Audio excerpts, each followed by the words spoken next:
নমস্কার বন্ধুরা, আজ আমি একেবারে অনুষ্ঠান বাড়ির মতো সোনা মুগ ডাল ফুলকপি দিয়ে রান্না করে দেখাবো।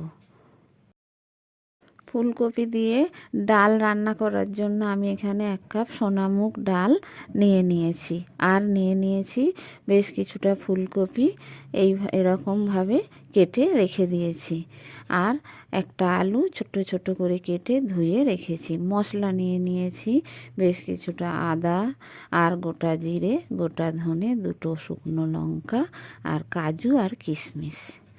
মশলাগুলো আমি শিলে পেস্ট করে নিয়েছি। কড়াইয়ে শুকনো কড়াইয়ে আমি মুগ ডালটা দিয়ে দিয়েছি, দিয়ে খুব ভালো করে ভেজে নিতে হবে। ভেজে নামিয়ে নিয়েছি, নামিয়ে আমি ধুয়ে নিচ্ছি। খুব ভালো করে ডালটা ধুয়ে নেব। হাত দিয়ে চটকে চটকে ভালো করে ধুয়ে নিয়ে রেখে দিয়েছি। ডাল ধুয়ে নিয়েছি, জল ঝরিয়ে নিয়েছি। এবার কড়াইয়ে জল গরম করতে বসিয়ে দিয়েছি। ধোয়ার আর ডালটা আমি দিয়ে দিলাম, সেদ্ধ করার জন্য দিয়ে দিচ্ছি। ডাল দিয়ে দিয়েছি। এবার আমি ডালটা খুন্তি করে একটু নেড়ে চেড়ে দিচ্ছি। ডাল ফুটছে সেদ্ধ হওয়ার জন্য। এর মধ্যে থেকে একটু ফেনা উঠেছে, এই ফেনাটা আমি চামচে করে তুলে ফেলে দেবো। তাহলে ডালটা খুব তাড়াতাড়ি সেদ্ধ হয়ে যাবে, দেখতেও ভালো লাগবে। চামচে করে ফেনাটা তুলে ফেলে দিয়েছি। এবার আমি একটু লবণ দিয়ে দেব। লবণ দিয়ে ডালটা খুব ভালো করে সেদ্ধ করে নিতে হবে। ডাল খুব ভালোভাবে সেদ্ধ হয়ে গেছে। এবার আমি একটি হাতার সাহায্যে ভালো করে ডালটাকে ঘেঁটে নিচ্ছি। নিয়ে আমি একটু জল দিয়ে দেব। জল ঢেলে দিয়ে ভালো করে ডালটা জলের সাথে মিশিয়ে নিয়ে একটি পাত্রে আমি ডালটা ঢেলে রেখে দেব। অন্য আরেকটি কড়াইয়ে আমি বেশ কিছুটা সাদা তেল গরম করতে দিয়ে দিয়েছি। তেল গরম হয়ে গেছে। এবার আমি কেটে রাখা ছোট ছোট আলুগুলো দিয়ে দিলাম, দিয়ে একটু লবণ দিয়ে দিয়েছি। দিয়ে আলুটা ভালো করে আমি ভেজে নেব, ভেজে তুলে রেখে দেব। আলু ভাজা হয়ে গেছে। এবার আমি নামিয়ে নেব। ওই তেলের মধ্যেই দিয়ে দিলাম কেটে রাখা ফুলকপিগুলো। ফুলকপিগুলো কিন্তু খুব ছোট ছোট কাটলে হবে না, দেখুন আমি যেমন কেটেছি ওইভাবেই কাটবেন।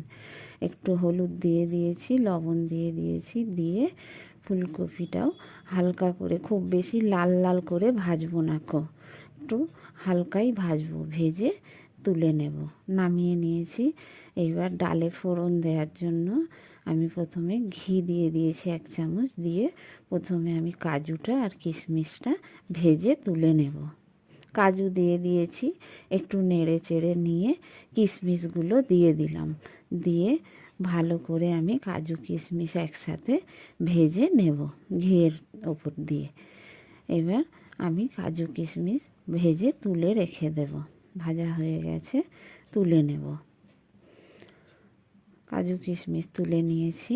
ওই ঘিয়ের মধ্যেই আবার একটু আমি সরিষার তেল দিয়ে দিলাম।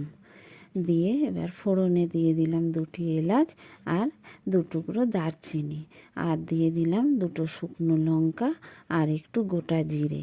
ফোড়নটা খুব ভালো করে ভেজে নিতে হবে। নিয়ে দিয়ে দিলাম কেটে রাখা কয়েক টুকরো পাকা টমেটো। দিয়ে টমেটোটাও একটু নেড়ে চেড়ে আমি ভেজে নেব। টমেটো ভাজা হয়ে গেছে। এবার আমি বেটে রাখা আদাটা দিয়ে দিলাম। দিয়ে আদাটা একটু কষিয়ে নিয়ে এবার জিরে, ধনে আর শুকনো লঙ্কা বাটা দিয়ে দিলাম। দিয়ে একটু লবণ দিয়ে দিয়েছি। দিয়ে মশলাটা ভালো করে কষিয়ে নিতে হবে। মশলা কষিয়ে নিয়েছি, নিয়ে সামান্য একটু মশলার জল দিয়ে দিলাম, আর দিয়ে দিলাম হলুদ। দিয়ে আবারও ভালো করে মশলাটা কষিয়ে নিচ্ছি। মশলা থেকে তেল ছেড়ে আসবে, তারপরেই আমি ভেজে রাখা কপি আর আলু দিয়ে দেব। মশলা কষানো হয়ে গেছে, মশলা দিয়ে তেল ছেড়ে দিয়েছে। এবার আমি ভেজে রাখা আলু আর কপিটা দিয়ে দিয়েছি। দিয়ে খুব ভালো করে আবারও আমি মশলার সাথে কষিয়ে নিচ্ছি। সবজিটা কষিয়ে নিয়ে এবার আমি সেদ্ধ করা ডালটা দিয়ে দেব। ডালটা ঢেলে দিয়েছি, দিয়ে এবার খুব ভালো করে নেড়ে চেড়ে নিচ্ছি। ডালটা খুব বেশি পাতলা করব না, একটু ঘনই রাখবো। আর মটরশুঁটি দিয়ে দিলাম উপর থেকে কয়েকটা, দিয়ে ভালো করে কাজু কিশমিশটা দিয়ে আমি 2-3 মিনিট একটু ফুটিয়ে নেব, যাতে কাজুটা সেদ্ধ হয়ে যায় আর টেস্ট হয় ডালটা খেতে খুব। এবার ডাল নামানোর আগে আমি বেশ কিছুটা মিষ্টি দিয়ে দিলাম, যে যা স্বাদ মতো মিষ্টি দেবে, কেউ মিষ্টি পছন্দ না করলে নাও দিতে পারেন। মিষ্টি দিয়ে আমি ডাল নামিয়ে নিয়েছি। ফুলকপি দিয়ে ডাল আমার রেডি হয়ে গেছে।